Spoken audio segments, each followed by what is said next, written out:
Salut à tous, on se retrouve donc pour l'épisode 6 de C'est qui en pôle. Donc on va forcément débriefer suite au Grand Prix de France qui s'est tenu ce week-end. Mais bon, on est lundi 22, donc au lendemain du Grand Prix. Et donc évidemment, l'actu du jour, c'est donc le décès de Nicky Hayden qui a été annoncé il y a quelques heures. Donc on va évidemment parler rapidement de sa carrière et aussi des grands souvenirs qui nous ont marqués. Il est décédé donc aujourd'hui à 35 ans. Suite à donc un accident qu'il avait eu mercredi dernier en vélo. Bah déjà, Steph, est-ce que tu as un souvenir particulier de Nicky Hayden? Pour faire une approche, on pourrait dire latérale et pas frontale, je vais plus parler de son numéro, le 69, parce que c'est toujours bon de faire des blagues sur ce sujet, parce qu'il faut un peu sourire, hein, c'est période délicate, et le numéro 69, ça m'a toujours fait marrer. Et sinon, bah, comme tout le monde, je pense, c'est champion du monde. Ouais. Est-ce que tu sais pourquoi il portait le 69 Ah d'ailleurs? non, ça suffisait à me Ouais. faire rire, donc j'ai pas cherché plus, mais Bah, en fait, ce son serait père portait le reconnaissant. 69 aussi. Ah, le petit galopin. Et donc il a pris le numéro de son père et son père a dit bah voilà, quand t'es dans le bac, quand tu portes le 69, que tu sois dans un sens ou dans l'autre, on te reconnaît. Eh, c'est Et voilà. c'est une approche qui se respecte. Donc on Pas va faire mal. un petit retour sur sa carrière. Donc il a débuté en 98 en Hama sur Honda.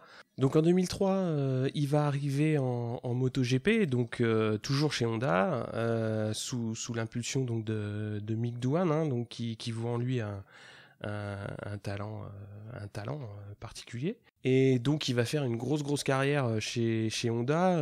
Il va faire au total, hein, donc là on va vraiment faire un total carrière, 199 courses en MotoGP, 3 victoires, 28 podiums et évidemment un titre en 2006.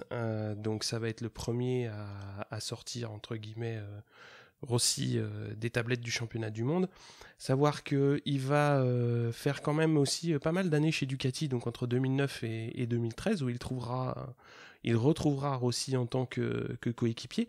Et après, il refera encore 2 années sur Honda Satellite, enfin pas satellite mais sur Honda Open, on va qualifier ça, avant d'aller donc toujours chez Honda en Superbike mondial. Il y a eu quand même des images forcément très très célèbres de Hayden, hein. Moi je te laisse parler d'Estoril 2006. Bah 2006, moi le gros souvenir que j'ai, parce que ça correspond à mon entrée en religion avec avec le MotoGP, c'est quand il se fait shooter par le gentil Danny Eh oui. et qui se demande en conférence de presse, il l'avait quand même un peu mauvaise, on peut le comprendre parce qu'il jouait le titre. Et il se demande au micro de la conférence de presse si on est bien d'accord sur qui signe le chèque de Pedrosa, quoi. Est-ce que c'est bien un mec de la team Honda? Bon, il s'est calmé après, hein, mais Ouais. c'était un peu tendax. Oui, après, ça se comprend, hein. Moi, je te rejoins là-dessus, puisque c'est un petit peu ce que j'avais dit sur le premier épisode. Moi, je suis arrivé, pareil, à suivre le MotoGP suite à cet incident où, effectivement, la machine à café, tout le monde parlait que de ça. Et donc, bah, c'est ça qui m'a poussé, entre guillemets, à m'intéresser un petit peu à ce monde bizarre qui roulait très vite sur deux roues. Après, moi, j'ai un autre souvenir que je vous invite vraiment à aller voir. C'est le documentaire de Mark Neal qui s'appelle The Doctor, The Tornado and the Kentucky Kid. Donc évidemment le Kentucky Kid c'est Nicky Hayden. Donc ce documentaire il est très intéressant puisque justement ça reprend tout ce qui peut se passer dans un week-end MotoGP. Donc ça se situe à Laguna Seca en 2005 et ça va être une victoire d'Hayden devant Edwards et devant Rossi qui fera 3. Et c'est un documentaire qui est vraiment intéressant parce que il y a des images qui sont pas issues de la réalisation classique d'Orna. C'est vraiment la Dorna qui s'est payé les moyens d'un vrai réalisateur de documentaire pour faire justement un petit peu du off. Et donc si vous n'avez pas vu ce documentaire, je vous encourage vraiment à aller le voir. Vous verrez aussi Hayden à Laguna Seca. Il y a des très très belles images parce que bon, quand un Américain gagne chez lui, c'est toujours chouette, hein. Oui, puis il était coéquipier de Rossi à ses débuts, en plus, si je ne Oui, m'abuse, à ce oui, moment-là, il l'était plus, hein, mais oui, il l'était plus, oui. Mais mais je crois que la première année de Rossi chez Honda ou la première année d'Hayden, ouais, non, la première année d'Hayden, ils sont coéquipiers chez Honda. Ouais. Et ils se retrouveront chez Ducati. exactement. Donc c'est Mm. des destins qui se sont croisés. Mm. Ce qui a fait aussi que Rossi, tout le monde en avait gros sur la patate, hein, mais Rossi d'autant plus que il a été 2 fois coéquipier en fait. Ouais, et surtout l'accident d'Hayden, il se passe pas très très loin de chez Rossi. Hein. Il se passe à Rimini. aux environs de Rimini, donc c'est vraiment à 2 pas de Tavuglia. Donc c'est ce qu'il explique en conférence de presse, hein, que les médecins l'ont appelé directement pour le tenir au courant de la situation. Ouais, ça me fait penser. penser Il était très touché. Hein. Une chanson de Didier Vampas, mais qu'est-ce qui t'a pris d'aller mourir à Rimini, pour ceux qui connaissent. C'est un peu ça. Et bon là c'était oui, Pantani en l'occurrence, Pantani, hein, mais voilà, c'est finalement une ville de sinistre mémoire. C'est pas de sa faute à cette ville, hein, mais bon, voilà. On s'en souviendra pour ces 2 raisons-là. Et la chanson de Didier Vampas, donc 3 raisons. Et plus sérieusement, ouais, c'est un des trucs qui me marquait chez Hayden, c'est qu'il était de l'école, c'est un peu l'école de la glisse aussi américaine, hein, parce que peu de temps avant d'intégrer MotoGP, je crois même l'année d'avant, il faisait encore du flat track sur des Harley, tu vois, des espèces de trucs improbables où t'es tout le temps en travers, en contre-braquage, avec un pied sorti des guidons de 3 mètres. et puis des plaques en fer sous les bottes pour le pied qui est sorti à l'intérieur du virage. Et oui, donc tu vois un peu ces styles de pilotage, un petit peu ce que fait beaucoup Rossi à son ranch aussi, quoi. Mais sur des Harley, c'est des trucs complètement improbables où les mecs sont... Quand on dit en travers, je pense que si t'as pas vu les images, tu t'imagines pas ce que c'est une Harley en travers sur du sable, quoi. C'est n'importe quoi. Et ça me fait rire. Tu vois, c'est aussi ce qui me vient à l'esprit en pensant à Hayden, c'est passer une demi-heure en travers sur une Harley à plein gaz dans du sable. Ça avec des lunettes pour pas prendre de sable dans les yeux quand même. Ah bah ouais. Non, mais là, à mon avis, t'as pas besoin de gommage pour la peau, hein, le soir. Ton bien peeling, il est fait. Hein. C'est nickel. Ouais. Après, moi, je retiendrai. Il avait l'air toujours content d'être dans le paddock, quoi. C'était un mec, tu le mettais en conférence de presse, tu le mettais devant la presse ou n'importe où. Il était toujours souriant. Ouais, il avait l'art de bien communiquer, de bien faire passer les choses. Il était toujours sympathique. Il se forçait pas, c'est-à-dire que non, voilà, c'est clair. Comme ce sont tous les mecs qui courent en bécane, on sa cheville au corps, mais t'en as où ça leur fait encore plus plaisir, même si après, oui. C'est toujours une plaie de répondre 15 fois de suite au même journaliste. Ouais. Pas aux mêmes journalistes, aux mêmes questions, dans des langues différentes. Bon, on va passer à l'épisode 6 à proprement parler alors. Yep. Parce qu'il y a de quoi faire, il y a du grain à moudre. Il y a beaucoup. Donc on va attaquer ce numéro 6 avec donc le numéro du numéro, hein, classiquement. Et pour ce numéro 6, c'est Jean Cry qui m'a parlé d'un pilote, d'un ancien pilote que je connaissais personnellement pas, japonais, donc Abe Norifumi Norik, c'était son petit nom. Et donc en fait il a porté pas mal de numéros, parce qu'à cette époque-là les pilotes avaient pas tous un numéro fétiche, hein, donc je l'ai vu pas mal avec le 17, le 5, et aussi pas mal avec le 6. Et étant donné qu'il a eu une carrière un petit peu particulière, on va en parler rapidement. Alors Norifumi, il est arrivé dans le paddock GP au Grand Prix du Japon de 94. Il était wildcard parce qu'il avait fait une bonne prestation en course nationale au Japon, et le mec il s'est payé le luxe de se battre pour la gagne, donc en MotoGP en étant wildcard, jusqu'à 3 tours de l'arrivée où il chute. Donc ça a étonné quand même pas mal de monde dans le paddock. Du coup, il va avoir l'occasion de rouler 2 fois de plus durant l'année avec les pilotes 500 de l'époque, et il fera 2 fois 6ème, donc en République tchèque et aux États-Unis. Et donc du coup, il a un guidon complet pour l'année 95. Là, cette année-là, il va faire son premier podium, et l'année suivante, il va gagner sa première course. Et il va être quand même 5ème au classement général mondial. Il va faire une carrière plus qu'honorable. Il va faire des coups d'éclat, notamment au Japon, où il va gagner 2 fois. Au Brésil, il va gagner 1 fois. Il va quand même faire 144 courses, et notamment 17 podiums et 3 victoires.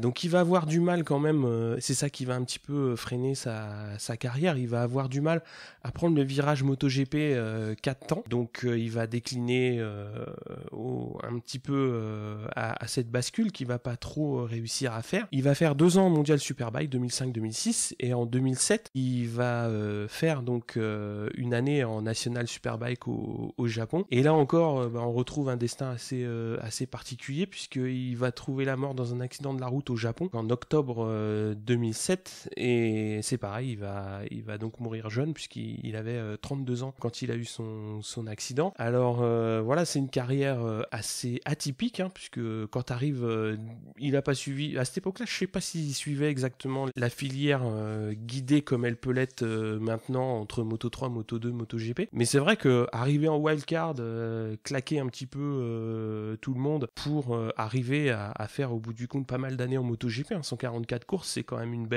belle carrière, c'est quand même intéressant et impressionnant de ce point de vue-là. Alors je sais pas si tu le connaissais particulièrement. Ben, je le connaissais que parce que, comme je suis un gros VR46 fan, j'avais appris que ça faisait partie des gens qui avaient motivé Rossi. Enfin, il n'y avait pas que ça, évidemment, parce que Rossi, hein, si on connaît un peu l'histoire, il est un peu né dedans, et puis il a un peu fait ça dès qu'il a pu mettre ses fesses sur quelque chose de motorisé. Mais bon, ça faisait partie des héros de Rossi, oui. C'est comme en référence, c'est un peu comme quand Federer te dit qu'il admire Edberg, tu vois, tu sais que tu joues sur de la bonne valeur. Bah, c'est sympa, puisqu'en fait, Rossi, quand il était tout gamin, il a pris, avant qu'il soit appelé le docteur évidemment, il a pris le surnom de Rossi Fumi en référence à donc Norifumi Abe. Hein. Donc ça, je ne savais pas, donc tu me l'apprends, je suis édifié, donc si, il avait plein de posters à ce qui paraît. Refaire, donc oui, je trouve ça sympa en tout cas comme anecdote. On tient à remercier donc Jean-Christophe pour l'idée de parler donc de Norifumi Abe, et aussi Pierrot qui nous a trouvé pas mal d'infos sur ce pilote MotoGP. Merci à vous deux. Pour le numéro 6, j'ai aussi un petit clin d'œil perso, puisque c'est un petit clin d'œil à Christophe, qui est un pistard français qui a fait quelques étapes en Michelin Power Cup, donc il y a de ça quelques années, hein, puisqu'on parle de 2012. Mais il avait fait un très très beau top 10 à Prenois, à Dijon, où il avait pris une 9ème place. Je te fais une grosse bise, et c'était sympa. C'était en Yamaha R6, si je me trompe pas, avec une belle équipe RC Bike. Bah écoute, ouais, les pistards sont une grande famille, hein, donc c'est important aussi d'une part cocardier et puis de parler de toutes les pistes, même celles qui sont à côté de chez nous. Bah ouais, c'était super c'est sympa. pas que les Sunlight, exactement. Il y a pas que le gros paddock avec le gros camion, le gros motorhome, etc. Ah ouais, il y a aussi les mecs qui se déplacent en camion. Les petits express avec le contre-plaqué de chaque côté, et puis les sangles, et puis le groupe électrogène, et puis on a oublié le démarreur et tout. Non, voilà, la tonnelle, tu dors dans le camion. Le barnum, il manque des pièces et tout pour le monter, il tient pas. Ah non, c'est les week-end pistes quoi.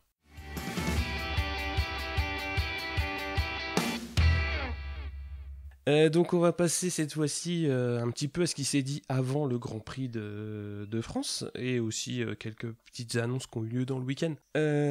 Donc on a déjà eu pas mal de confirmations de contrats. Hein. Zarco chez Tektron en 2018 c'est signé, donc voilà, il va pouvoir faire une première année entre guillemets pour apprendre, donc là il a déjà bien appris, et bien, la deuxième année il va leur montrer. Oui, c'est comme on dit dans les bulletins scolaires, hein, bon ensemble, élève appliqué, continue tes efforts. Exactement. Et tout ça sur une satellite. Hein. Et donc aussi, autre annonce importante, hein, donc Morbidelli chez Marc VDS en MotoGP 2018, c'est fait aussi. Et la dernière confirmation qui est tombée, pareil, le dimanche avant le Grand Prix, si je me trompe pas, c'est Aspar qui va rouler en 2018 aussi sur Ducati. Donc, t'as une autre petite info ? J'ai une info qui concerne mon sport, mon deuxième sport favori, à savoir le e-sport. Puisque outre, j'aime beaucoup le jeu vidéo. Et je me suis amusé de ça, mais c'est pas que pour rigoler. Je me suis remis à sortir un vieux MotoGP 2014 que j'avais touché à 5 € dans un bac, parce que je n'arrivais pas à me faire la tête au circuit. À savoir, par exemple, ce week-end, j'étais très content d'avoir révisé le Bugatti et tous ses bacs d'ailleurs à gravier, sauf celui de Miller parce que j'ai pas réussi à tomber là où il était tombé. On en reparlera. Ouais, je me fais comme un gros blaireau que je suis les circuits jusqu'à plus soif sur PlayStation. Donc ça c'est pour l'anecdote 3615 My Life, mais on l'a relie au fait que la Dorna annonce vouloir faire de l'e-sport, mais de façon très communiquée, avec sur leur site même, avec du mailing, hein, pour ceux qui sont abonnés comme moi, à leur mailing list, oui, ils veulent faire une manifestation en parallèle des GP, et faire vivre un peu le truc. Ça c'est à l'occasion aussi de la sortie du jeu, hein, qui est édité par Milestone. Savoir le jeu qui s'appelle Valentino Rossi The Game en 2016, c'est MotoGP 2016 rebrander aussi, mais c'est toujours Milestone, c'est toujours eux qui font en fait, c'est toujours ce studio qui fait les MotoGP depuis l'ère PS3. Donc ils vont à mon avis vouloir marquer le coup en lançant des courses. J'imagine que les premiers prix ça va être un t-shirt et un paquet de Red Bull parce que c'est pas très sponsor, c'est pas comme les gros e-sport Dota ou Counter Strike. Ouais, pas... Ils annoncent un gros truc quand même. Hein. Ah ouais, tu vois, je suis mauvaise langue là. Alors les 16 meilleurs feront quand même la finale à Valence, donc en même temps que la finale du championnat, donc pour la dernière course. Ouais, ça, je pense que ça va être un préparez vos manettes quoi. Ah oui, complètement. Ouais. Moi, je vais continuer à tourner sur Suite 2014 à 5€, hein, parce que de toute façon, les circuits, c'est. Ah non, mais je peux pas me pointer alors avec. Il faudra peut-être 2017 sur PS4. Ah bon, donc il va falloir que je lâche 70€. Prix neuf quoi. C'est mort. Donc, non mais plutôt crevé. Excusez-moi. Je pense que c'est dans l'air du temps aussi, hein, parce que tu vois que le PSG s'achète une équipe e-sport. Oui. Il y a un peu de télé qui se monte autour de ça. Je suis à la fois dubitatif parce que les jeux de moto, même si j'avoue en faire, c'est surtout pour mémoriser les circuits et savoir quel virage est le pire. Ou les virages sont les pires. Là, j'attends de voir. Je préfère voir si c'est vraiment convaincant. Si mater un replay de e-sport est à peu près intéressant, mais j'ai quelques doutes quand même. Je suis encore assez old school, hein, même si je suis gamer. Je sais pas ce que t'en penses, toi. Ils vont communiquer comme il faut là-dessus. Ils vont montrer que ils savent faire monter un petit événement en marge d'un GP. Ça va être sympatoche. Alors, toujours en lien avec des événements entre guillemets pas très gais, on a Loris Basque qui a rendu hommage ce week-end donc à deux pilotes français qui sont décédés en début d'année, donc à Anthony Delage, pilote du CERT et donc qui est décédé sur le circuit de Nogaro, et également à Adrien Prota, donc qui était décédé lors d'une épreuve de French Superbike au Mans, donc étant donné que c'était le Grand Prix national, il leur a rendu hommage donc sur son casque en arborant donc le casque d'Anthony Delage. C'était une autre info liée à Loris. Info carnet noir aussi, hein. C'est vrai qu'on est un peu dans le trip, mais bon, c'est comme ça. Bah, c'est le monde de la bécane.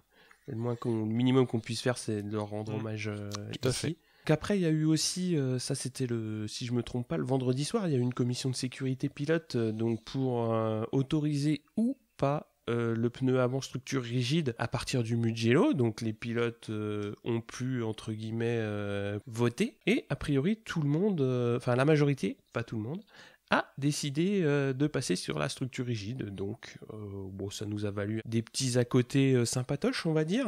Lorenzo, fidèle à lui-même, est allé pleurer à la maîtresse parce que Miller avait été méchant avec lui. Il a dit tout le mal qu'il pensait de Miller en déversant sur lui le fait que c'était un inconscient et que il en pensait pique-pendre, parce qu'a priori Miller aurait renvoyé sur les roses vertement Lorenzo, et tu sais comme moi que Lorenzo accepte assez mal de se faire voler dans les plumes. Oui, bon, ça fait Miller, si j'osais faire un stéréotype, a fait son australien, quoi. Ouais. Du style... des fois, il faut. Hein. Voilà, bam. Donc, ouais, ça fait aussi gossiper, hein. Quand c'est pas Crutchlow, c'est Lorenzo. Hein. Mais le Crutchlow, en l'occurrence, il nous en a fait une petite. Hein. Le jeudi soir, si je ne m'abuse, c'est quand il y a eu la FP2 très humide. Donc ouais, vendredi, non seulement en plus, il avait tweeté une photo de lui en disant j'ai froid aux mains. Et après, dans la presse, il a dit que texto, hein, qu'il savait pas trop ce qu'on venait faire au Mans en mai. Dans cette phrase, il y a deux choses. Au Mans, parce qu'il aime pas bien le circuit, vu qu'il trouve que c'est start and go, ou enfin stop, à donf, je freine, je tourne, à donf, je freine, je tourne. Ça lui plaît moyen. Bon, ok, on a le droit de pas aimer le circuit. Et par ailleurs, il trouve qu'à cette saison-là, il pleut trop et on sky trop. Bon, je sais pas s'il trouve qu'à Sepang il pleut trop aussi, mais bon. En tout cas, il était tout colère. Il était tout colère parce que sa FP2 lui trouvait que c'était une journée perdue complètement, en fait, la journée du vendredi. Hein. Oui, ça revient un petit peu à ce qu'on... De toute façon, voilà, Grand Prix de France, s'il n'y a pas la pluie qui vient foutre le bazar, soit pour les FP, soit pour la course, enfin, le jour où il y aura les mêmes conditions climatiques, le vendredi, samedi, dimanche, ce sera plus le Grand Prix de France. C'est comme Ou alors ce sera au Castellet. Oui, mais je sais que ça tient à cœur de pas mal de personnes qui se courent au Castellet, notamment à Jean-Christophe, que je salue au passage. Mais voilà, enfin non, le circuit, ça se passe au Mans, et il y a toujours un moment où il pleut, donc voilà, faut s'y faire. Ouais, je pense qu'il doit... comme beaucoup d'autres aussi, je pense trouver le temps long parce que le début d'année a été très humide, y compris là où c'était pas censé l'être. Donc il n'y a pas beaucoup de répit niveau flotte. Hein. On va attaquer sur les essais, et les compositions de grille. En Moto 3, on a eu une séance de qualif. Je crois que c'est eux qui ont eu les pires conditions pour faire des qualifs, hein, parce que ils ont eu de la pluie le matin. Eux, quand ils sont arrivés pour se qualifier, c'était pas encore sec. Hein, donc ça nous a donné Jorge Martin en pôle, avec Boulega et Guevara en première ligne, Fenati, Arenas sur Mahindra et Antonelli sur la deuxième ligne. Mir était 8e temps. Et on a Danny Kent qui, après avoir rendu le guidon de sa Moto 2, avait une wildcard pour le Mans. Et il se pose quand même 10e temps. Donc pour un retour, et pour une wildcard sur une Moto 3, c'était bien. À savoir que pour montrer donc le côté homogène de cette catégorie, on a quand même les 10 premiers qui sont en 4 dixièmes. Donc c'est vraiment au touche-touche. On va passer cette fois-ci à la Moto 2. Donc Lutti qui a pris la pole position avec Pecco Bagnaia et Baldassari. A rappelé quand même que Bagnaia est rookie. Hein. Donc ça a sa petite importance puisqu'on a un autre rookie qui fait des étincelles en MotoGP. On a un rookie en Moto 2, et ça c'est plutôt Raphaël qui me l'a signalé, qui pointe le bout de son nez très très fort en tête de course. Alors après on a une deuxième ligne Corsi, Alex Marquez qui a pris un gros high side pendant les FP, et Oliveira en deuxième ligne, et Morbidelli qui est qualifié seulement 9e, et Quartararo lui est encore plus loin puisqu'il est 23e temps en qualif. Et donc pour compléter un petit peu le tableau, on a viré sur Tech 3 qui est bien placé, toujours fidèle à lui-même depuis le début de saison puisqu'il est encore dans le top 10. Toujours pareil, hein, très très content de voir la Mistral aux avant-postes. On passe au MotoGP ? Absolument, en MotoGP, le temps n'a pas été clément, ce qui fait que finalement la FP1 était à peu près représentative et la FP2 a entre guillemets été neutralisée parce que personne n'a amélioré. Mais ce qu'on retient surtout, c'est la FP4 et l'énorme chute, je sais plus comment on appelle ça, des gamelles, des boîtes, des volumes, de Jack Miller. Quand on parle de miracle, c'est souvent galvaudé, mais là on n'est pas loin d'un miracle parce que il tombe à un endroit de la piste qui est pas prévu pour avoir un dégagement vu que c'est entre guillemets pas là qu'on tombe, hein. C'est pas l'externe d'un virage, hein, mais là il a perdu avant, rattrapé comme il a pu, je ne sais trop comment, et il est allé foncer tout droit dans un mur. Qui ne doit son salut qu'à l'espèce de soubresaut que sa machine a eu en se tapant un raccord, et il s'est fait éjecter de la machine juste avant le mur. Le raccord pelouse bord de piste en fait. Ouais. Et là il a fait, enfin la moto a fait des tonneaux à côté de lui ou par dessus, j'ose même plus dire quoi, mais et après on voit qu'il bouge. D'ailleurs Crutchlow a dit quand il a vu ça, il s'est arrêté au bord de la piste pour voir s'il remuait encore avant de repartir pour être sûr que ça pouvait courir. Tu vois juste Miller crash et donc tu le vois en bord de piste, il bouge, il a le médecin à côté de lui et à côté il y a la moto, et quand tu vois l'état de la moto, il en a fait deux avec lui. Hein. Il a dû prendre un sacré truc. Ils ont mis du temps à diffuser le replay, je pense qu'ils ont surtout attendu d'être sûrs qu'au niveau de santé, au niveau de sa santé, tout allait bien, et quand ils ont montré les images de sa chute, c'est même plus effrayant, quoi. C'est cauchemardesque. Ouais, parce qu'en plus avec l'angle de caméra, on a vraiment l'impression qu'il fait la machine à laver avec la machine.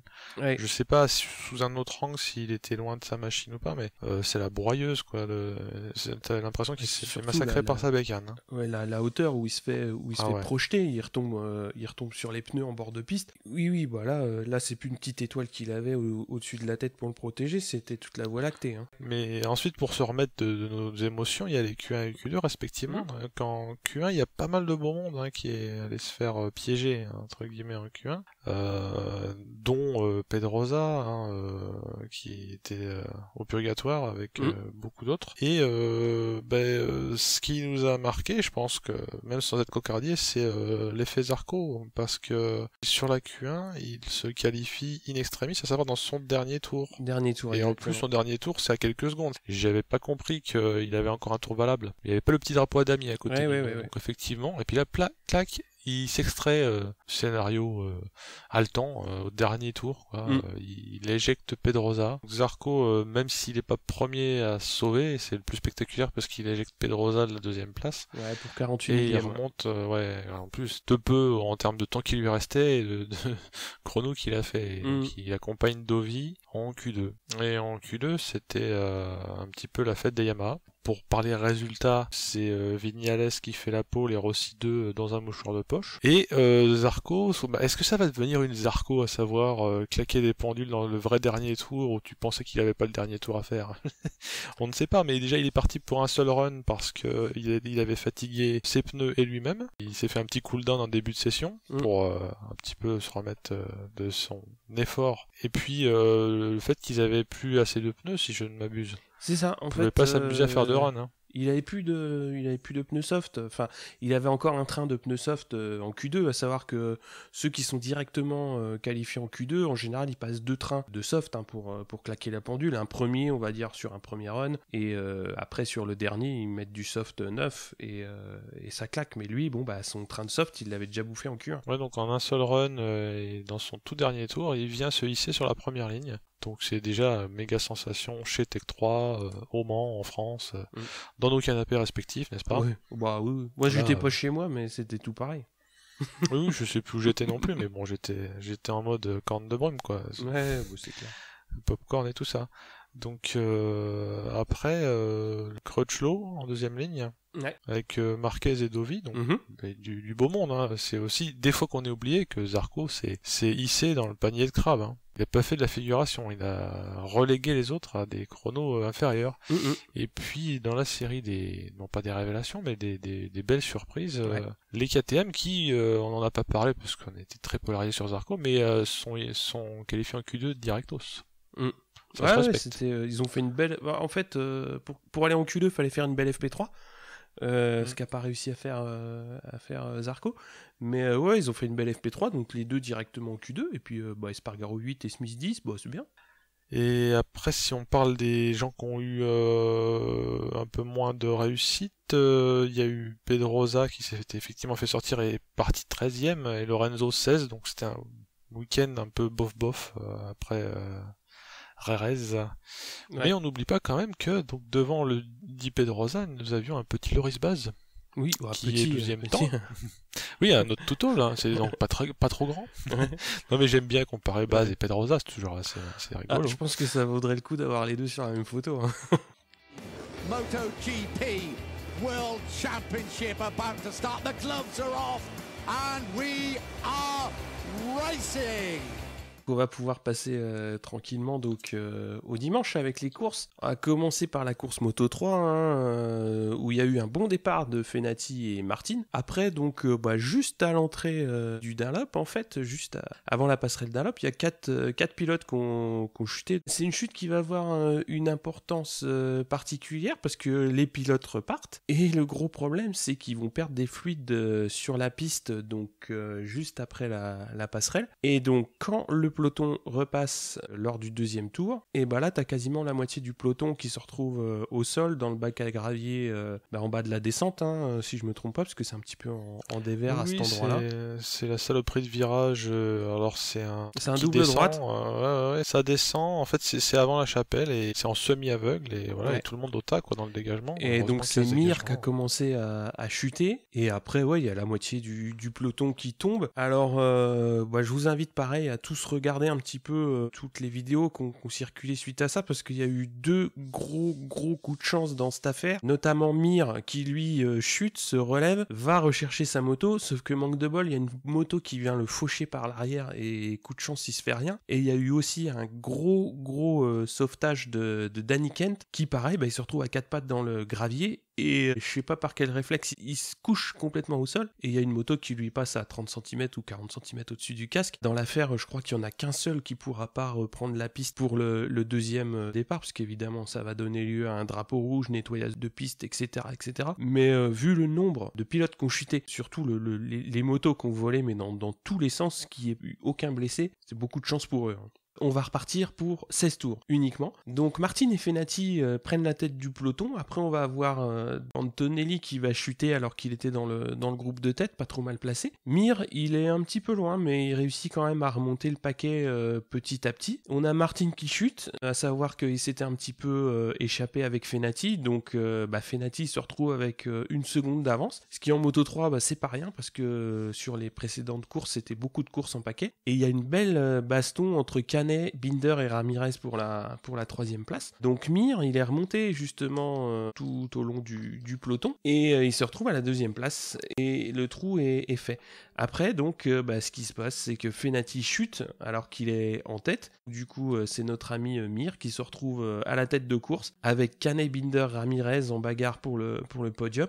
Jules Danilo, alors on n'en avait pas parlé sur sa qualif, mais il a été dans le coup tout le week-end. Il a passé donc toute sa course dans le groupe de tête, aux environs de la 7e place. On va voir après à quelle place il va terminer. On va avoir Binder, pareil, qui va chuter dans le dernier tour alors qu'il était bien placé. Donc du coup, on a Canet et Di Gianantonio qui prennent les 2 places derrière Mir. Et on a Ramirez qui va prendre la 4e, à savoir que c'est déjà la 2e course où il réussit à bien se mettre en valeur malgré le fait qu'on ne le connaisse pas trop. Et Danilo, donc, il va conserver sa 7e place. Et pour la petite histoire, donc Ken qui faisait une petite wildcard, et ben il fait 10e. Alors, en gros, mon impression sur la course, ça a été une course un peu bizarre parce que pour une course Moto 3, quand il y a des gros écarts, c'est entre guillemets assez rare. Et pour le coup, il y a eu pas mal de chutes aux avant-postes. Mais bon, c'est comme ça, c'est la course. Hein. Donc, ça a été une course un petit peu particulière. Il y a eu pas mal de bastons, mais aussi des gros écarts, ce qui n'est pas l'habitude dans cette catégorie. Ouais, puis une sorte de course par élimination ou par auto-élimination. Exactement. Chute des leaders. Et après, donc, forcément, ce qui s'est passé sur le premier départ, c'est-à-dire le fait qu'il y ait 4 pilotes qui chutent et qui repartent, ça ouvre quand même je dirais pas une polémique, mais une réflexion à minima, parce que il y avait déjà eu, t'en as parlé rapidement, mais la problématique donc de Crutchlow qui avait chuté au Qatar, qui était reparti et qui s'est retrouvé avec la poignée d'accélérateur qui a été bloquée, obligé de sauter de sa bécane, qui a été obligé de sauter. Là, le fait que les mecs chutent, veuillent repartir et en fait face d'une descente, une vraie savonnette, ça pose quand même la question du quand tu chutes, est-ce que tu peux repartir ou pas. Alors après, on va demander son avis à Lorenzo, on va rigoler. Voilà, je fais du mauvais esprit, Lorenzo. Il ouais. de bons conseils quand il s'agit de sécurité, mais j'imagine les discussions en comité de sécurité, ça va castagner, mais il faut effectivement se poser la question. Alors après, je pense que les mecs ils vont pas non plus avoir le temps de faire un contrôle technique avant de repartir. Hein. Ça c'est clair. Petite dame, alors là je vous ai changé aussi, parce que comme qui dirait, il fait la pression des pneus avec de l'azote, hein, ça fera 150 €. Hein. Voilà, tu peux pas en arriver là. Mais ce qui s'est passé en Moto 3, après certains vont dire bon c'est la course, c'est fait de course, peut-être, mais bon. Bonjour la gueule du fait de course quoi. Ouais, voilà, quand on arrive là à épandre. À foutre la moitié du peloton par terre, moi j'aurais tendance à dire que c'est plus très sportif. Bon, on va passer quand même à la course Moto 2, hein. Donc là pour le coup, le Moto 2, je sais pas si je vais continuer à regarder, parce que là ça devient de plus en plus monotone, on va dire. Bon, c'est pas les mêmes noms que d'habitude, mais la course a pas été super palpitante, hein. On a Lutti qui part fort, Morbidelli et Bagnaia qui suivent le tempo. Après Morbidelli, il va vite prendre le dessus sur Lutti. Marquez va prendre la 3e place à Bagnaia. Il va y avoir quand même de beaux échanges entre Morbidelli et Lutti en tête. Et il va y avoir donc un dépassement très très viril de Morbidelli sur Lutti pour prendre la tête. Et donc du coup il va sortir très très large Lutti et il va pas pouvoir reprendre tout de suite la 2e place, il va être repoussé à la 4e. Vieré qui est pareil, qui est dans le rythme puisqu'il est 7 avant de passer 9. Voilà, c'est une course qui va se faire beaucoup au tempo comme depuis le début de l'année, hein. Il n'y aura pas excessivement de dépassement, hein. Après il va y avoir Lutti qui va klaxonner longtemps derrière Marquez avant de le passer.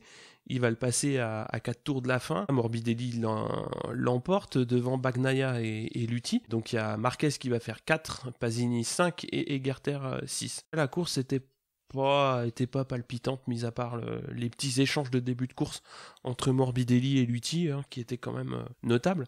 Mais sinon, le reste de la course s'est beaucoup fait au tempo, hein, donc c'était pas monstrueux. Côté Frenchie, on a Quartararo donc qui a fait un week-end un petit peu galère, hein, puisqu'il s'est pas bien qualifié. Là, il fait 18, donc c'était pas son week-end. On passe au gros. Il y a eu du gros dans tous les sens du terme, hein, du gros gomard, du gros moteur et du gros spectacle. On l'a dit et répété, on est en France. On attendait beaucoup de Zarco qui déjà avait rempli une bonne partie du contrat en étant sur la première ligne. Et là, il a fait plus que ça, puisque dès le début de la course, je crois, 3e virage, il nous a fait une cathare. Il a dit lui-même y avoir pensé a posteriori. Et il se place en tête. Alors il part en soft. Moi je suis pas non plus un expert en pneus, mais clairement il a pris des pneus plus tendres que les deux autres Yamaha, avec a priori dans l'idée de bien se placer au départ et puis de voir ce qui se passait ensuite. Ça s'est bien passé pour lui parce qu'effectivement il a tenu la dragée haute à Vignales et Rossi. Pendant ce temps, Pedrosa, le petit filou, est aussi remonté comme un poisson pilote de la 13e assez vite à la 7e, et puis quelques tours après 5 et 6. Marquez était en demi-teinte parce que il essayait de suivre le trio de tête, les 3 Yam, mais un petit peu... Enfin, à chaque fois on le pensait revenu et il se faisait redécrocher. Ouais. C'était pas régulier. Je pense qu'il n'arrivait pas à avoir un rythme aussi régulier et rapide que le trio devant. Oui, donc pour ça en dit long aussi sur justement le niveau, on nous excusera d'être chauvin, de Zarco, parce que en gros, les deux Yamaha, on sait qu'ils sont forts, mais Zarco sont dans le même rythme, mais c'est un rythme qui met à mal le reste du peloton, y compris un Marquez, dont on sait qu'il s'économise rarement. Ouais, le Marquez. Surtout quand il y a Rossi devant, quoi. Ouais, donc parce que pilote ma boule comme tous les pilotes, et puis au championnat il avait des choses à faire. Ouais. Tout le monde a des choses à faire de toute façon au début de saison. Par contre, dans la série des gens qui ont des choses à faire, Vignales visiblement s'est bien repris parce que après 2 courses qui n'ont pas été très favorables, on va dire ça. Et il prend la tête au 6e tour, donc c'est Qatar, sauf que Zarco au 6e tour là il tombe pas, donc il reste quand même derrière Vignales. Et chose qui a plutôt plu à Poncharal, il l'a dit après, il a été interviewé par les gens de BT Motorsport entre autres, il a dit que lui, en tant qu'avec Poncharal, il était pas mécontent de voir Vignales passer devant, parce que c'est toujours plus facile de suivre, et surtout un très bon comme Vignales, que de faire le mener. Oui, c'est voilà. Quand tu ouvres, c'est toujours un peu délicat. Souvent, c'est un peu comme ça aussi dans les courses de fond. Les coureurs, d'un nom de la farce, c'est celui qui a fait le lièvre, quoi. Ouais.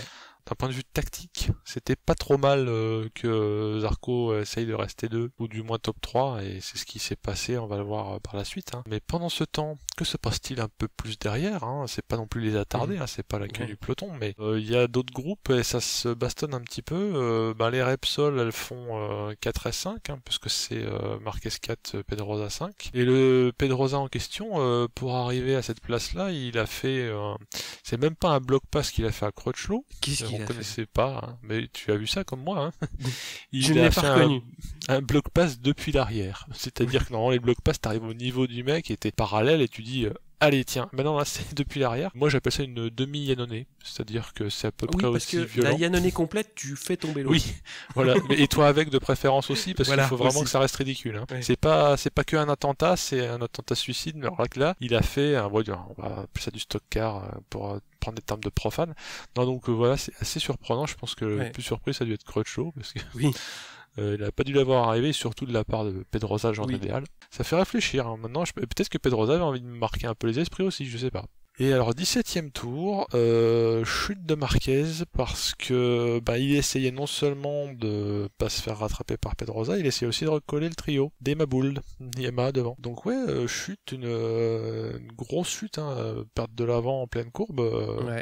C'est donc que le rythme était plutôt à 110% tout le temps, quoi. Ça roulait fort devant, T4, t'essayes de rattraper et ça passe pas. Pendant ce temps, Ducati, c'est l'hécatombe. Il y a Baz qui reste en course, mais alors Lorenzo est sur ses roues aussi, ou du moins n'a pas, parce que je crois qu'il y a eu des chutes et des problèmes. Il y a eu pas mal de problèmes techniques, Donc c'était pas la journée du Ducati, mais c'était pas la journée du Ducati, ça c'est clair. Alors, Rossi nous fait une Rossi ensuite.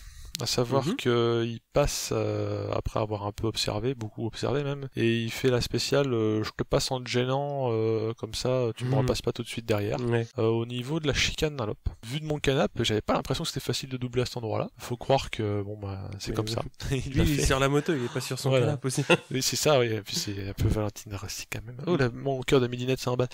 Donc oui, il lui fait une Rossi, à savoir, c'est propre, mais un petit peu pépute quand même, tu vois. C'est pas propre, je te fais un inter, tellement je freine pas et qu'en plus je te regagne 30 mètres derrière. Non, c'est bon, tu vois, je me suis mis dans ta trage que tu voulais. Maintenant que tu peux plus bien rouler, moi je te prends ta trage et puis toi tu t'essayes de voir si tu arrives à pas te mettre au tas, quoi. Il a fait ça à Crutchlow début d'année. Ça fait partie du game. Non, c'est pas sale. Surtout quand on a vu ce que Pedrosa a pu faire avant. Ce n'est pas sale. Par contre, il y a un petit coup de karma quand même sur Rossi parce qu'il se rate quelques tours après. Du coup, Vignales reprend la place parce qu'il écarte à mort aussi. Vignales intérieur, pouf, il reprend la tête et comme il amuse pas la galerie et que notamment dans le dernier tour, il fera le record de la course, hein, Vignales, record de la course dans le dernier tour quand même. Eh bien, Rossi force parce qu'il veut essayer de lui faire une Olivier Jacques. J'imagine qu'il veut se dire qu'il lui ferait une Olivier Jacques à l'Aspi, vu que c'était le dernier tour de ce drame. Parce que le drame dont je parle, c'est que Rossi tombe, c'est une catastrophe. Il a perdu l'arrière, il le dit après en conf de presse, donc il dit deux choses, c'est une erreur de sa part, ça arrive, et il perd l'arrière en fait. C'est pas très clair quand tu regardes les images, mais bon, il le sait, hein, parce qu'il a perdu. Chasse. Et boum. Donc mécaniquement, Apu, donc Zarco 2, et Pedrosa tire les marrons du feu. Si tu fais la somme des chutes, plus le fait d'avoir fait une très belle remontée, il ne doit pas son podium qu'aux chutes. Mais ouais, et donc Dovi, qui a c'est pas qu'il s'est pas beaucoup montré, mais il a été gestionnaire aussi. 4. Crutchlow, qui s'est remis visiblement de son tampon, Pedrosa est 5ème. Et Lorenzo 6, ça vaut le coup de le signaler, parce que pareil, il est un peu dans le dur, comme Rossi à l'époque. Hein. Mais 6ème sur Ducati, quand t'es un champion du monde qui galère à se faire à la moto, je pense qu'il ne doit pas être mécontent. Quand tu vois comment il a galéré vendredi et samedi, si avant le départ tu lui dis ouais, tu vas faire 6, bon, je pense qu'il y croit pas. Il sauve bien les meubles, hein, ça c'est clair. Et mieux que de sauver les meubles pour base, ça, oui, largement. 9, quand même, alors c'est pas son meilleur résultat, mais ça fait partie de ses bons résultats en carrière. Oui, en fait. Très très bons résultats. Et quand on voit le rythme de la course, ça n'est pas rien. Et Guintoli 15, alors j'ose même pas dire qu'il y avait 15 à l'arrivée. Il y avait quelqu'un derrière Guintoli ou pas, je sais pas. Non, celui qui fait 16, c'est Rossi, hein, puisqu'il est... Ah oui, il finit en poussant. Il est pas qualifié. Non, il est pas classé. Parce qu'il termine pas. Mais Guintoli, oui, il est dernier. Mais... il finit. Alors, moi, ma grande passion des gens qui restent sur leur roue. Hein. Oui, mais c'est clair. Il finit. Ouais, donc, il prend de l'expérience et comme il va faire 2 autres grands prix, si je ne m'abuse, après, avant que Reigns revienne. Ce qui est sûr, c'est qu'il a confirmé lui-même qu'il remplaçait Reigns jusqu'à son retour. Mais je sais pas si c'est... Oui, ça je l'ai lu. Alors après je l'ai lu, attention. On me fouettera si j'ai dit n'importe quoi, mais d'après moi il est confirmé. 500e victoire de Yamaha, ils avaient tous le t-shirt. Rossi avait à cœur que ce soit lui. C'est aussi ce qui est rassurant de se dire que non seulement Rossi il était dans un sacré rythme, et visiblement il ne savait pas se contenter de la 2e place. Fini le mode goupil, fini je tire les marrons du feu, c'est tu vas voir ce que tu vas voir. Et ça me fait rêver pour la suite du championnat, parce qu'il nous reste 13 grands prix, donc je pense qu'il va y avoir de la fight. C'est clair en fait. Bon après il y a eu toujours pas mal de commentaires dans le sens il aurait mieux fait de faire 2 hein, quand même plutôt que de chuter. Après au bout du compte voilà, de toute façon la chute elle est là. Et comme tu dis, c'est ça, si le mec il est content d'être 2, il reste derrière. S'il sent qu'il peut aller chercher la gagne, dans l'état d'esprit où il était là, il y va. Ça a été aussi pas mal repris par des commentateurs où ils disent voilà, mais ça a beau être aussi, il a beau avoir l'âge qu'il a, l'expérience qu'il a, c'est un pilote, il est 2. Il voit que, parce que mine de rien, quand il double Zarco, il doit avoir 4 ou 6 dixièmes de retard sur Vignales et il réussit à le reprendre. Donc quand tu vas rechercher un mec qui est 6 dixièmes devant toi, tu te dis c'est bon, je vais me le faire quoi. Et bon, la seule malchance qu'il a dans son affaire, c'est de se louper un peu, de sortir large et que Vignales repasse. Et donc il se dit je vais aller le rechercher. C'est comme ça quoi, bon il se loupe. Ouais mais j'ai le double discours parce que je suis dégoûté que les 20 points lui passent sous le nez, mais je suis content de voir que c'est pas un tableur Excel quoi, ça va chier. Oui mais ça reste un peu aussi le principe pilote, des jeux du cirque, hein. Nous on veut quand même que ça se taxe, hein. Inter, exter, freinage... Bon, avec le moins d'échanges de peinture possible. Sur les Yamaha, ça se verra pas trop, c'est la même team, c'est la même peinture. Je reviens à ce que je disais, hein, le mec, tant qu'il pourra aller chercher, il ira. C'est aussi pour ça qu'il y reste en MotoGP. Exactement. Son dernier renouvellement chez Yamaha, moi j'espérais beaucoup qu'il le fasse, mais j'étais même pas sûr, puisque ça fait X années qu'il a pas gagné, même si ça lui est passé sous le nez à 2 reprises, sur les 2 derniers championnats, si je m'abuse. Hein. Et après, je m'étais dit, il va peut-être dire, bon, il y en a marre, je vais au ranch, tu vois. Mais non, là, il remet ça, et avec la manière, donc, cette chute-là, on la relativise quand on voit ce que ça nous réserve, sachant qu'en plus, après, c'est l'Italie. Je dis ça, je dis rien. Et côté Frenchy, nous avons notre Zarco national en base, et Guintoli qui figure bien dans la mesure où tous finissent. Bass fait une très belle 9ème place, Zarco on l'a dit, on leur a dit, il fait 2. Il fait 2 avec une science de la course, qui consiste à faire des choix de pneumatiques qui sont pas ceux des, entre guillemets, patrons, et de bien gérer ses pneus, de pas les défoncer, et de finir sans être en galère, sans se mettre à l'équerre dans les courbes. Il a gardé ses pneus soft jusqu'au bout, donc ça aussi c'est de l'expérience engrangée pour la suite. C'est effectivement une preuve de très très bonne connaissance et très très bon réglage de la moto, c'est-à-dire savoir que en montant du soft, tu vas réussir à tenir le rythme devant et tu vas réussir à avoir sur toute la longueur de la course le rythme pour être bien. Je pense qu'il y a très très peu de pilotes qui sont capables de jauger cette prise de risque. Ouais, il avait fait une simu de course en FP4, il avait pris un pneu qui avait une dizaine de tours, un peu moins, et il avait bouclé quasiment les tours, mais il se trouve qu'il y avait quand même 10 ou 15 degrés de moins sur la piste. Donc ils étaient un peu dans l'inconnu quand même. Ouais, c'était un peu l'inconnu. Mais bon, c'était joli. C'était joli, et surtout je voudrais revenir sur une déclaration qu'il avait fait après le Qatar, qui moi m'avait énormément étonné, surtout venant de la part d'un rookie, parce que quand il avait chuté, donc après avoir mené pendant 6 tours, il avait dit à Poncharal, t'inquiète pas, on aura d'autres occasions d'être devant. Et quand tu vois le plateau, quand tu vois les motos qui sont engagées, tu le regardes et tu dis, écoute Kiki, t'es gentil, mais t'es rookie, t'as pas non plus une factory, donc la prochaine fois que t'auras l'occasion d'être devant, si ça se trouve, c'est pas demain la veille. Et mine de rien, on est au 5e Grand Prix, et il a déjà fait un podium, et il est 5e au championnat du monde, on le verra plus tard. Moi, ça m'avait énormément étonné de le voir aussi confiant et aussi sûr de lui, et le fait qu'il réussisse justement à montrer qu'il arrive à le faire, bah franchement, là moi je dis chapeau. Moi, je vais acheter le t-shirt. Oui, le tout sans la fanfaronnade qui pourrait être inhérente à son statut de rookie qui fait des flammes. Parce qu'on a connu d'autres Lascar qui étaient un petit peu moins posés. En fait, c'est surtout Poncharal qui avait dit non, mais quand il dit ça, les gars, il est sérieux. Hein. C'était sûr qu'à un certain horizon, on allait le revoir devant parce qu'il était bien sur sa moto. Mais de le revoir aussi vite, aussi bien, en plus de ça, le mec qui fait ça au Grand Prix de France, c'est cadeau bonus, quoi. Avec encore plus de pression.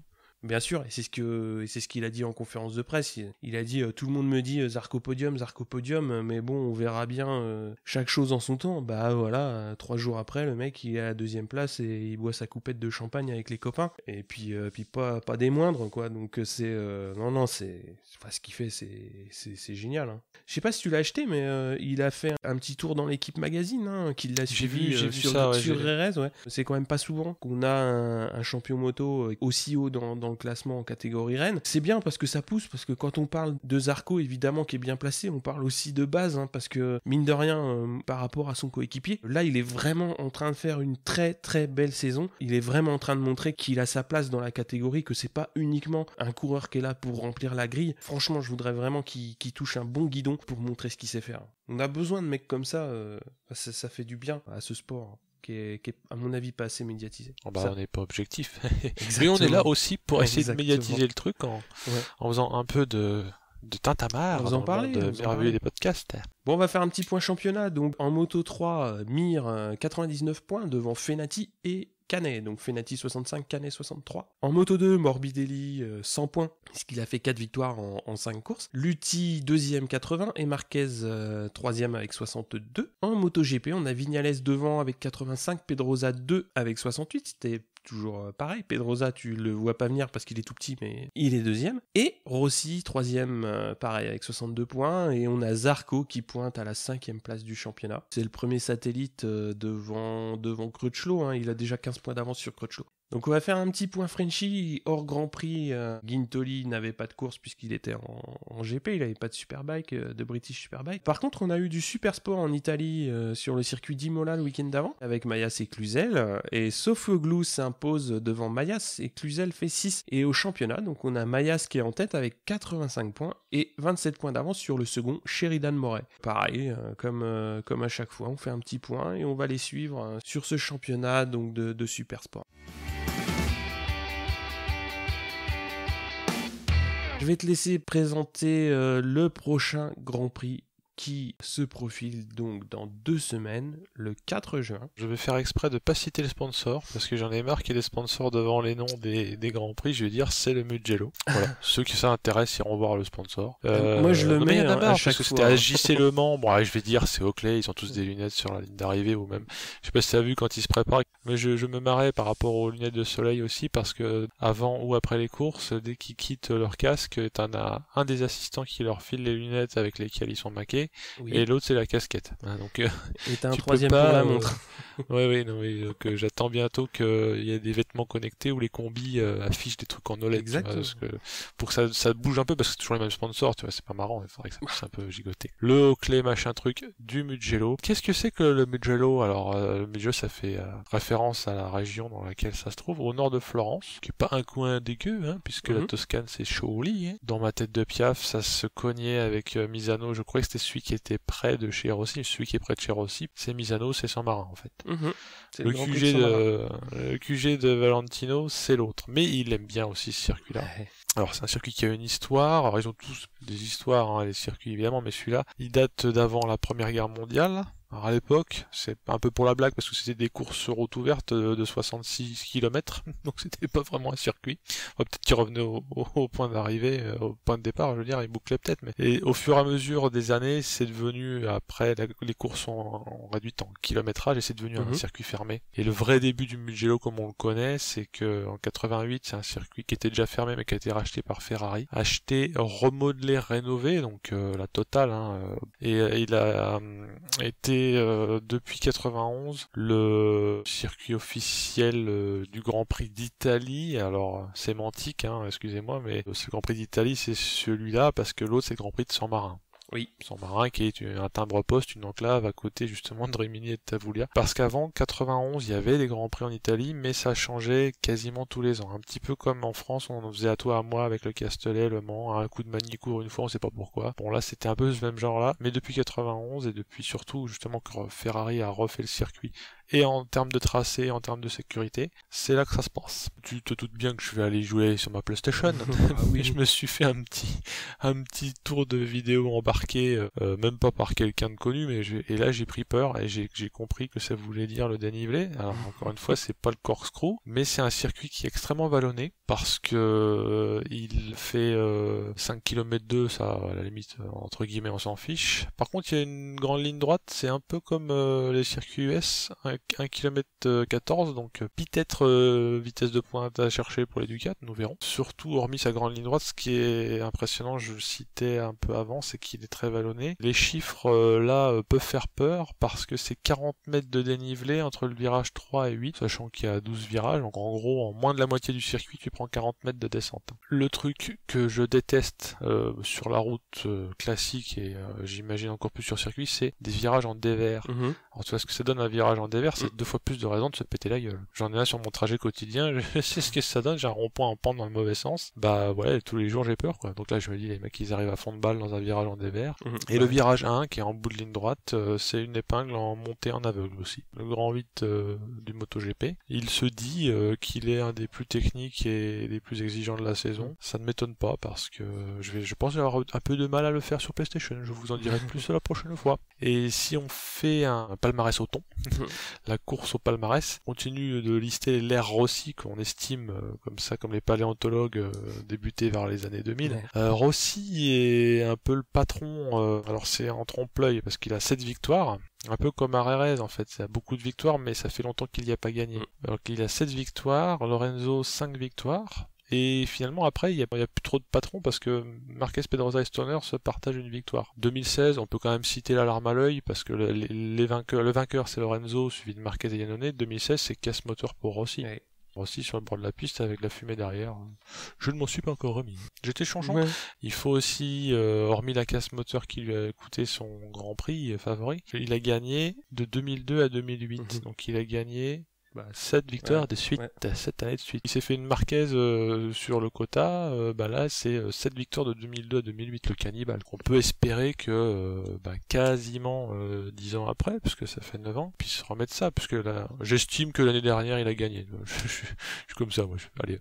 Non, mais il était devant quand il a cassé son moteur. Il est capable, en fait, pour être plus sérieux, après ce qu'on a vu au Mans, après ce qu'on a vu l'année dernière, on peut penser qu'on a le droit de mettre une petite pièce sur Rossi, quoi. Voire même un sac. Un sac de pièces? Ouais. Bon, j'ai pas dit de combien, hein, les pièces. Hein. Moi, de toute façon, je parie rien. Chaque fois que je parie, je perds. Ouais. Donc, non. Ouais, bah, je parie sur Doc Plus Paddock, sérieusement, ça me oui. suffit. Oui, voilà. Après, t'ouvres des cadeaux, puis tu perds, c'est ça? Exactement. Ouais, mais Chat tu noir. paries, tu gagnes aussi, c'est rigolo. Oui, bien sûr. Ouais, je sais rien de dire que je suis pressé. De toute façon, on est toujours pressé d'être au Grand Prix d'après.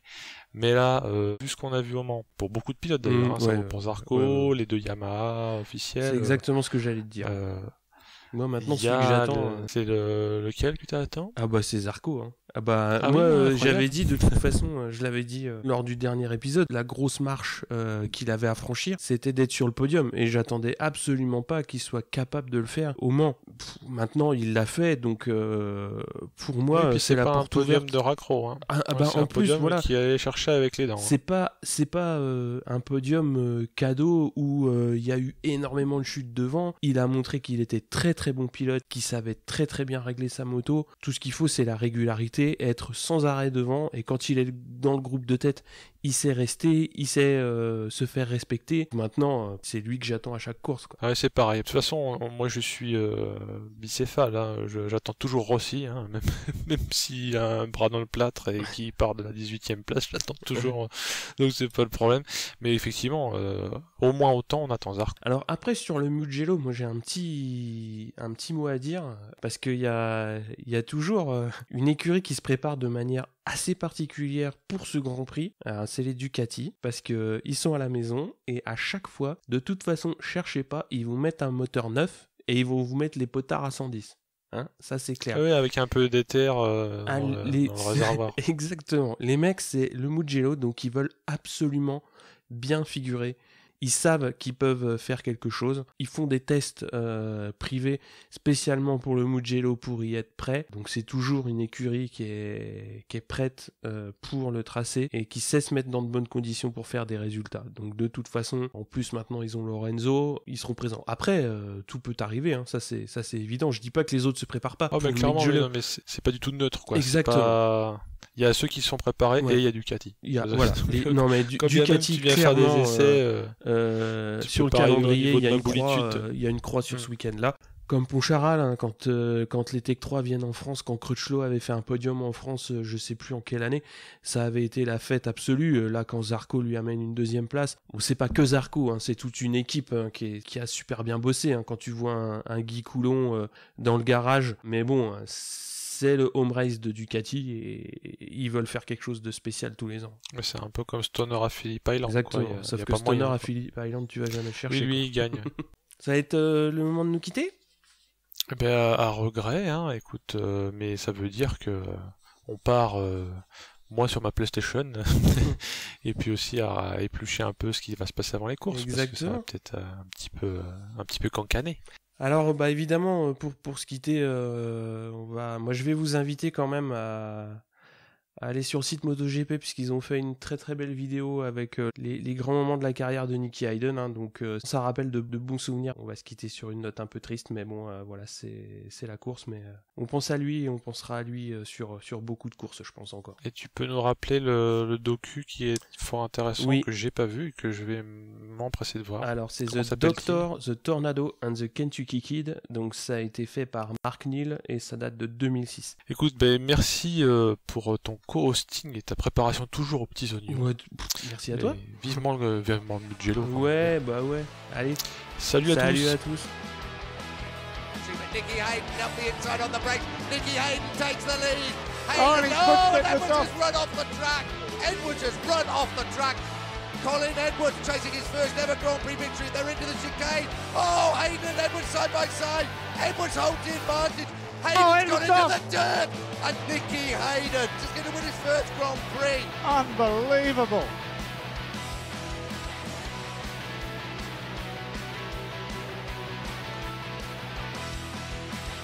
The battle commence. Leading the battle, it's Nicky Hayden.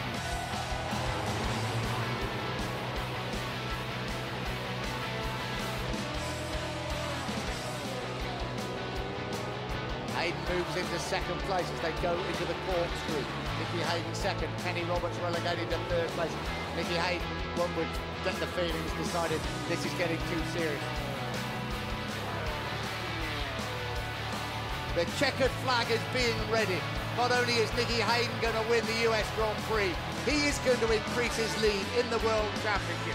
Here at Laguna Seca, Nicky Hayden wins the US Grand Prix.